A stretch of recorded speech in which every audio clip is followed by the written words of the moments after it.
এটাই একটা ঘটনা তো ঘটলে সেটাকে তো প্রধান করে আলোচনা করছেন। তো মানে দেশে আরও অন্যরা অনেক ঘটনা করছে, সেগুলো আপনাদের কোনো আলোচ্য বিষয় হয় না। তো এই প্যাটার্ন অফ সাংবাদিকতা এটার আমি খুব বেশি সমর্থক নই। তো আমার মনে হয় যে আপনারা একটা দলের প্রচারণার দায়িত্ব নিতে পারেন, সেটা আপনাদের কর্তব্যের ব্যাপার। তো আমি এই আলোচনায় খুব বেশিক্ষণ আর থাকতে চাইছি না। আমার মনে হয় যে দেশে আরও গুরুত্বপূর্ণ আলোচনা আছে। নতুন দল যারা করছেন তারা তো করবেনই, তারা দল হিসেবে আবির্ভূত হবেন, অন্যান্য দলও আছে, তারপরে সবগুলো প্রশ্ন নিয়ে আলোচনা হবে। এখন আলোচনায় একটা জায়গা হচ্ছে যে হ্যাঁ, যেহেতু এই দলের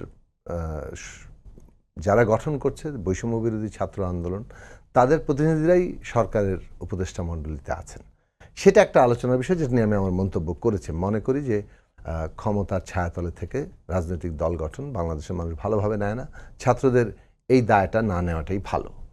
তারপর তাদের বিবেচনা তারা কোনটা কী করবেন।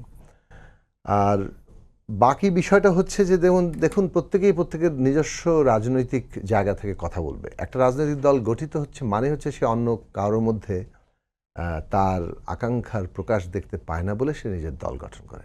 আমরা যখন গণসংহতি আন্দোলন গঠন করেছি তখন বাকি সব রাজনৈতিক দলকে মানে কোনো না কোনো ফর্মে জনগণের সত্যিকার প্রতিনিধি তারা নন, তারা জনস্বার্থকে যথার্থ প্রতিনিধিত্ব করেন না এবং তারা যথার্থ পার্টি নন বলেই তো আমি আমার পার্টিটা করেছি। সেটা বাই ডিফল্ট।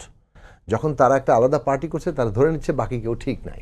এখন এই কথাটা বলছে, এই কথাটা আপনারা প্রকাশ করছেন, তো সেটা ধরুন এটার প্রতিক্রিয়া কী হলো? এই প্রতিক্রিয়া কিন্তু আসলে প্রতিক্রিয়া দেওয়ার কিছু নাই, কারণ বিএনপিও মনে করে বাকি সব দল যথার্থ দল না, গণসংহতি মনে করে বাকি সব দল যথার্থ না, আমরাই সবচেয়ে যথার্থ দল।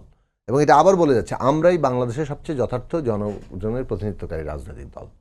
এটি আমার দল গঠনের প্রাইমারি শর্ত।